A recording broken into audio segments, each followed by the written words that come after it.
வணக்கம் நண்பர்களே. சவுக்கு மேடை என்று சவுக்கு சங்கர், பத்திரிகையாளர் சவுக்கு சங்கர் ஒரு சேனல் வைத்திருக்கிறார் யூடியூப்பில். அதில் தினமும் அரசியல் விவாதங்கள் நடக்கும். நான் கொஞ்சம் குறிப்பாக பார்ப்பதுண்டு. காரணம், அவர் இப்போதைய திமுக அரசிற்கு எதிரான பல கொள்கைகளை தீவிரமாக முன்னெடுத்து சரிவாசம் அனுபவித்து சற்று இப்போது அடக்கி வாசிக்கிறார் என்று நான் சொல்ல முடியும். அதில் அவர் சொன்ன ஒரு முக்கியமான விஷயம், திரள் நிதி திருடன் என்று வாட்ஸ்அப்பில் அந்த ஸ்டேட்டஸ் வைப்பாங்க இல்லையா, அதில் வச்சுருந்தார். திரள்நிதி திருடன் யார் அப்படின்னு யார் வச்சுருந்தாருன்னா வருண்குமார் ஐபிஎஸ்.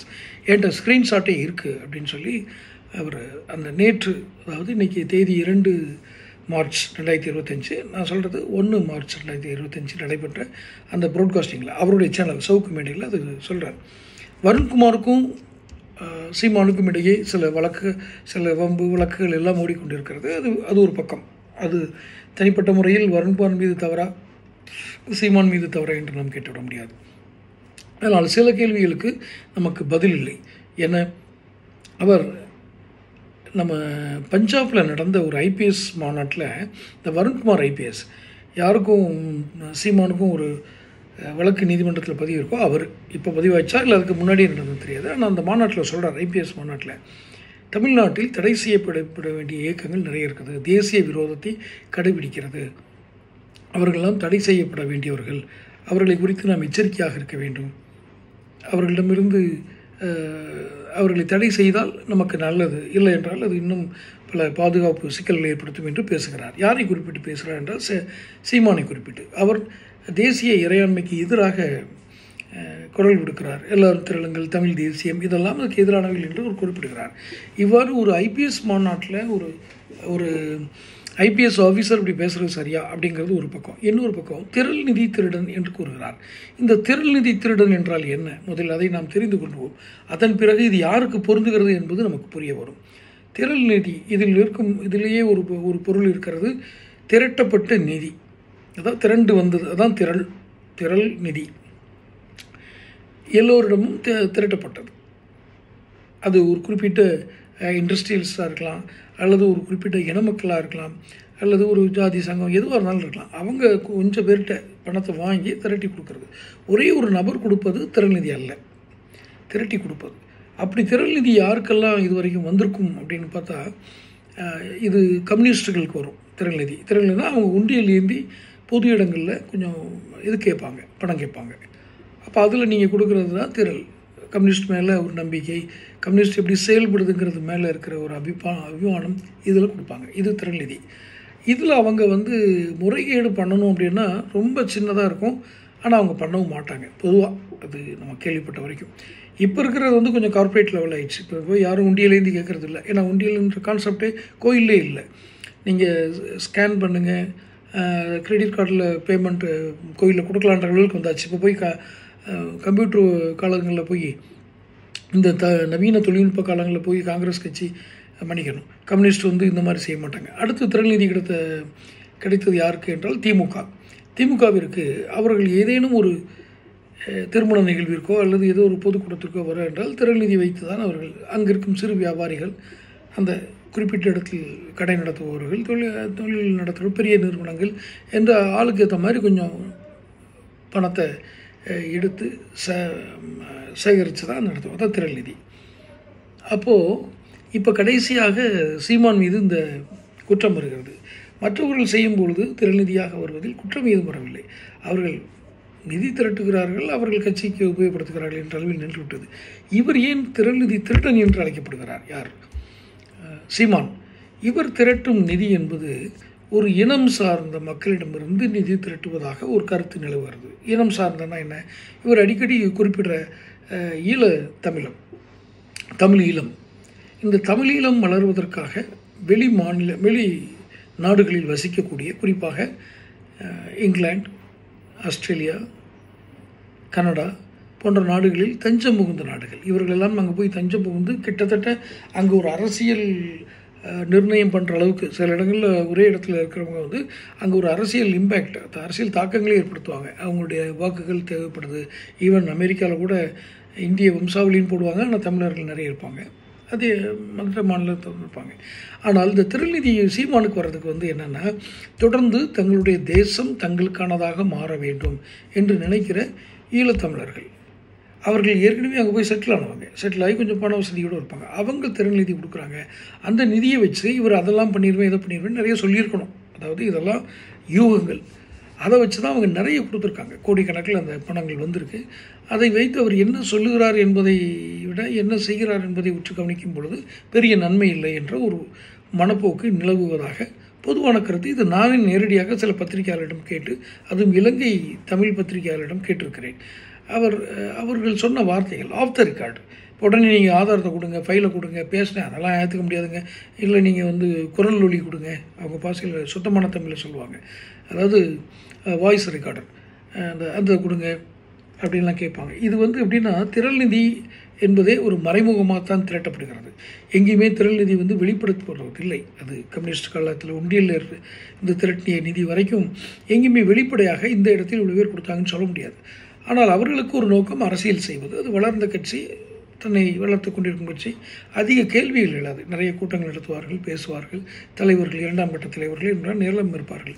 ஆனால் இங்கு ஏன் இவர் மீதே மட்டுமே இந்த குற்றம் இருக்கிறது என்றால், திரள் நிதியை இவர் எப்படி பகிர்ந்து கொள்கிறாரா, தன்னுடைய பணமாகவே உபயோகப்படுத்துகிறாரா, இல்லை வேறு என்ன செலவு பண்ணுறாருங்கிறது கொஞ்சம் மறைமுகமாக இருக்குது. அதில் அங்கேருந்து நிதி கொடுத்தவங்க சைட்லேருந்து வந்ததாக எனக்கு ஒரு தகவல் பத்திரிகையாளர் மூலமாக, வெளிநாட்டில் வாழும் இந்திய பத்திரிகையாளர்கள் மூலமாக எனக்கு வந்த செய்தி, அதிருப்தியில் இருக்கிறார்கள். அதிருப்தி என்றால் கொடுத்ததை இவர் ஒழுங்காக செய்யவில்லை என்பதில் அதிருப்தியா, அல்லது கொடுத்ததையெல்லாம் இவருடைய சொந்த உபயோகத்தை வைத்து கொண்டார் என்ற அதிர்ச்சியா, இதெல்லாம் எனக்கு தெரியாது. ஆனால் பணம் அவர்கள் என்ன நோக்கத்தில் கொடுத்தார்களோ நிறைவேறவில்லை. இரண்டாவதாக, பணம் கொடுத்தவர்கள் நாங்களும் அந்த காட்சிப்படுத்துவதில் அந்த பிரச்சாரங்களில் நாங்கள் ஈடுபடலாமா, உங்கள் கட்சிக்கு சார்பாகவும் எங்களுடைய பிரச்சனை பேசுகிறதுக்கும் அப்படின்னு இலங்கை தமிழர்கள் கேட்டால், இவருடைய பதில் இல்லை, நீங்கள் பணம் கொடுக்கவும் நிறுத்தி கொள்ளுங்கள், வேறு எதுவும் நீங்கள் பொது இடங்களுக்கு முகங்களை காட்ட வேண்டாம், அல்லது நீங்கள் பேச வேண்டிய அவசியம் இல்லை என்று. இப்போ இந்த திருநிதி திருடன் மன்னிக்கணும், அவர் அப்படி சொல்லி மற்றவங்க அழைக்கிறது நம்மளுடைய சொல்லலை. ஐபிஎஸ் வந்து வாட்ஸ்அப் ஸ்டேட்டஸில் வச்சுருந்தாருன்னு சொல்கிறார், நான் பார்க்கல. அவர் காட்டினார், சவுக்கு மேடையில் ஆதாரம் காட்டினார்.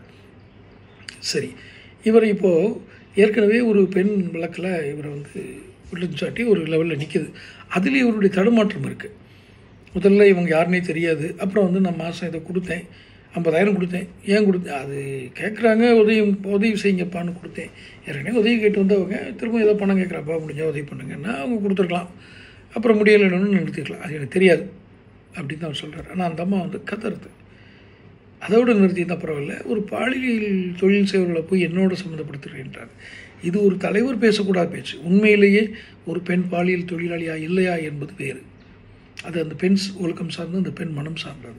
ஒரு நாளும் அதை அவர் காயப்படுத்தியிருக்கக்கூடாது. அது ஒரு மாபெரும் பிழை இழைத்திருக்கிறார். இந்த மாபெரும் பிழையை அவர் திருத்தி கொள்ள வேண்டும். ரெண்டாவது, பெண்கள் சூழ்ந்திருக்கும் பொழுது ஒரு பத்திரிகையாளருடைய கேள்விக்கு, ஆமாம், வருடத்திற்கு 7-8 முறை கருக்கலைப்பு செய்தால் நான் தான் சாதனையாளன் என்று திமிரான உடல் மொழியோடு கூறுகிறார். இப்போ பின்னாடி நிற்கிறவங்களாம் அவங்களுக்கு சிரிக்கவும் முடியல, அக்செப்ட் பண்ணவும் முடியல. அப்படி ஒரு தோற்றமாக பார்த்தேன் நான். அதை செய்யக்கூடாது. அவர் மீண்டும் மீண்டும் அந்த தவறை செய்கிறார். இரண்டாவதாக, வீரப்பன் மகள் தான் உங்களுக்கு வீரப்பன் மகள் என்றால் வீரப்பன் வந்து வெறுக்கப்பட வேண்டியவர், அவருடைய மகளெல்லாம் நீங்கள் ஏற்றுக்கொள்ளக்கூடாது. அந்த அடிப்படையில் நான் சொல்லலை. அவர் எதுக்காக துப்பாக்கி எடுத்தாருங்கிறதுக்கு 1000 காரணங்கள் இருக்கும். இன்னும் அந்த காரணங்கள் கூட அப்படியே இருக்கும், நீக்கப்படாமல் கூட இருக்கலாம். நான் அந்த டாக்குமெண்ட்ரியில் பார்த்துருக்கேன்.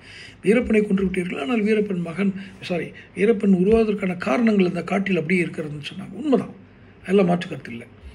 அது என்ன காரணங்களால் வீரப்பன் உருவானவரோ அது இருக்குது.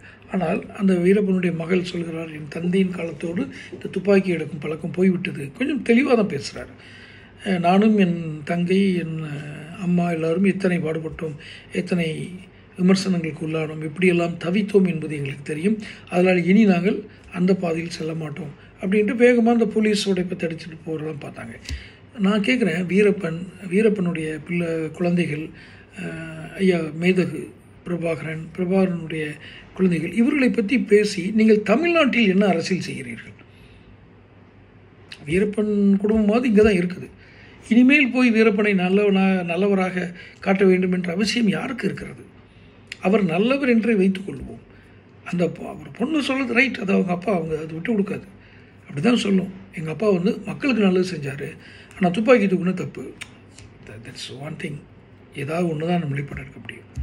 துப்பாக்கி தூக்கினார், பல உயிர்களை கொன்றார். உங்களை போன்று அவர்களுக்கும் அந்த வீரர்களுக்கும் குடும்பம் இருந்திருக்கும், அம்மா அப்பா இருந்திருப்பார்கள். ஆதரவற்ற அந்த தாய் தந்தை, ஆதரவற்ற அந்த மனைவி, குழந்தைகள், இதையெல்லாம் சற்று சிந்தித்து பார்த்துருக்க வேண்டும் அல்லவா? ஐயா ஒரு முறை துப்பாக்கி எடுத்தார், கொண்டுட்டார். அதுக்கப்புறம் அவரால் அதை விட கீழே வைக்க முடியலையா, எடுத்துக்கிட்டே போகணுன்ற நிர்பந்தம் ஏற்பட்டுச்சா? That's all depends on Veerappan. அதுக்குள்ளே போகல. இப்படி குழப்பமான கதைகள். பிரபாகரன் மீதுக்கு அவர்களுக்கு மீது எல்லோரும் மரியாதை இருக்கிறது. நீங்கள் அதை வைத்து தமிழ்நாட்டில் என்ன செய்ய போகிறார்கள்? இங்கே இருக்கிற வீரப்பனை வச்சு நீங்கள் வீரப்பனை பற்றி பேசி நீங்கள் தமிழ்நாட்டுக்கு என்ன பண்ண போகிறீங்க? வீரப்பன் மாதிரி கோபம் வந்தால் துப்பாக்கி எடுப்பேன்னு சொல்ல வரீங்களா? இல்லை, அவர் என்ன சித்தாந்தம் பேசினார் தமிழ் மக்களுக்காக? இந்த திருவள்ளுவர் சிலையை பெங்களூரில் திறந்துருங்க, காவிரி தண்ணியை திறந்து விடுங்க, இது மாதிரி நிர்பந்தங்கள் பண்ணார், அதை சொல்ல வரீங்களா? அது இந்த நிர்பந்தம் பண்ணும்போது அவர் என்ன ஆள்களை பிடிச்சி வச்சுருந்தார்? அவருடைய இது என்ன, நிர்பந்தங்கள் என்ன என்பது ஊருக்கே தெரியும், அதல்ல.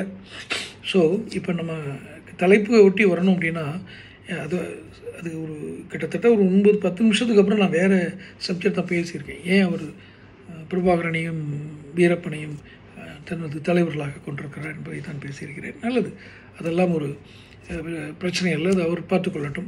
ஆனால் திரள் நிதியை அவர் தவறாக பயன்படுத்துகிறார் என்ற எண்ணம் இலங்கை வாழ் தமிழர்களிடம் ஏற்பட்டிருக்கிறது என்பது உண்மை. ஆஃப் த ரெக்கார்டு கொடுத்துட்டாங்க, இப்போ சொல்ல முடியல, அது வேறு விஷயம். ஆனால் இவர் அதை என்ன செய்தார் என்பதை தெளிவாக சொல்லாமல் கூட இருந்திருக்கலாம். ஆக இனி திரள் நிதி அவருக்கு கிடைக்குமா? சற்று சந்தேகம்தான்.